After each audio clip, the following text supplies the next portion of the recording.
நாங்கள் வந்து பஸ்ஸில் இது வந்து டவுன் பஸ் மாதிரி இங்கே பாஸ் எடுத்துருக்குறோம். பாஸ் எடுத்துக்கிட்டு வரோம் ஃபார் லாரன்ஸ், ஃபார் பெஞ்சமின். இப்போ வந்து பார்த்தீங்கன்னா இது ஒரு 3 days பாஸ் எடுத்துருக்குறோம். இந்த பாஸ் எடுத்துட்டா 3 நாளைக்கு எவ்வளோ தூரம் வேணாலும் எப்போ வேணாலும் போகலாம். அதான் அதோட இந்த பாஸ் எடுத்துருக்கோம். தேங்க்யூ. முதலில் ரோம் நகருடைய நுழைவாயிலாக இதுதான் இருந்திருக்கிறது. அந்த பெரிய சுவரும் அந்த நுழைவாயிலும் இருப்பதை நாம் பார்க்கின்றோம். அங்கே நீங்கள் பார்ப்பது புனித பிரான்சிஸ் அசிசியுடைய சிலை இங்கே இருக்கிறது. அவர் முதலாக சபை ஆரம்பிக்கின்ற பொழுது உத்தரவு பர்மிஷன் கேட்கும் பொழுது கிடைக்கவில்லை. அதனால் இந்த இடத்தில் இருந்து கொண்டு எதிரில் இருக்கிற லாத்தரன் தேவாலயத்தை பார்த்து வேண்டிக் கொண்டிருந்தார். அங்குதான் திருத்தந்தை இருந்தார். பிறகு பல நாட்களுக்கு பிறகு திருத்தந்தையினுடைய கனவிலே தோன்றி அவரை வந்து அழைத்து சென்றார். ஆகவே அந்த இடத்தில் புனித பிரான்சிஸ் அசிசியினுடைய சிலை சுரூபம் வைக்கப்பட்டிருக்கிறது. இந்த இடம்தான் ரோம் நகருடைய அந்த காலத்து ஆரம்ப காலத்து நுழைவாயிலாக இருந்திருக்கிறது. வணக்கம். நாம் வந்து ரோமாபுரியில் 4 பசிலிக்கா இருக்கிறது. சென்ட் பீட்டர்ஸ் பேதுரு பசிலிக்கா, லாத்ரன் பசிலிக்கா அதாவது யோவானுடைய பசிலிக்கா, மேரி மேஜர் பசிலிக்கா. இங்கே நாம் பார்ப்பது பால் பசிலிக்கா, பவுலடிகளாருடைய பசிலிக்கா. இதை எப்படி சொல்லுகிறார் என்றால் பால் அவுட் சைட் த வால் அப்படின்னு. ஏனென்றால் இவர் உரிமை குடிமகனாக இருந்தார். ரோம நாட்டு உரிமை குடிமகனாக இருந்தால் பேதுருவை போல இவரை சிலுவையிலே அறைய முடியாது அவர் சட்டப்படி.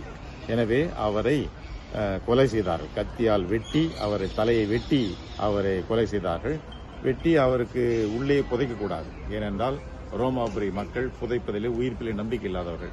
எனவே இவரை வந்து அவமானப்படுத்த வேண்டும் என்பதற்காக அங்கே உள்ளே கூட போடாமல் அந்த சுவற்றுக்கு வெளியே அவருடைய உடலை போட்டுவிட்டார்கள். அந்த இடத்தில் தான் நாம் பார்க்கின்றோம் இவர் அழகான ஒரு பசிலிக்கா உருவாகி இருக்கிறது.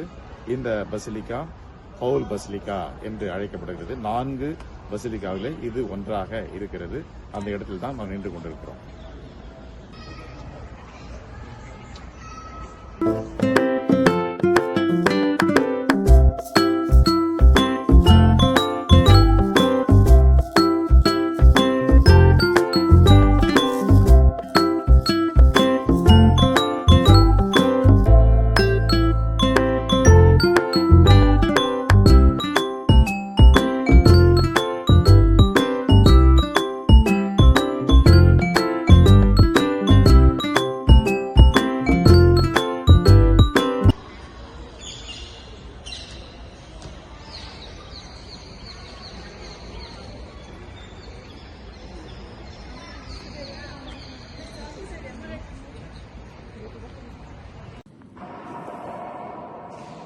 புனித பவுலடிகளார் பசிலிக்காவினுடைய நடுசாலையில் இருக்கின்றோம். ஏறக்குறைய ஒரு பெரிய வளாகம் போல இந்த ஆலயம் இருக்கிறது. மிகப்பெரிய பசிலிக்கா. ஜூபிலி ஆண்டின் பொழுது புனித கதவு என்று சொல்லுகிறார்கள். வழக்கமாக மறை மாவட்டங்களெல்லாம் இதை செய்வார்கள். ஆனால் இந்த முறை இந்த 2025 ஆண்டிலே இந்த 4 பசிலிக்காவில் மட்டும் இந்த புனித கதவு வைக்கப்பட்டிருக்கிறது. ஒன்று அந்த Saint Peter's, Saint John's, Mary Major. இங்கே நாம் பார்ப்பது புனித பவுலடிகளுடைய புனித கதவு வழியாக நாம் உள்ளே செல்கிறோம். கடவுளுடைய ஆசீர் இந்த புனித ஆண்டில் எல்லோருக்கும் கிடைக்கின்ற உங்களுக்காக ஜெபிக்கின்றோம்.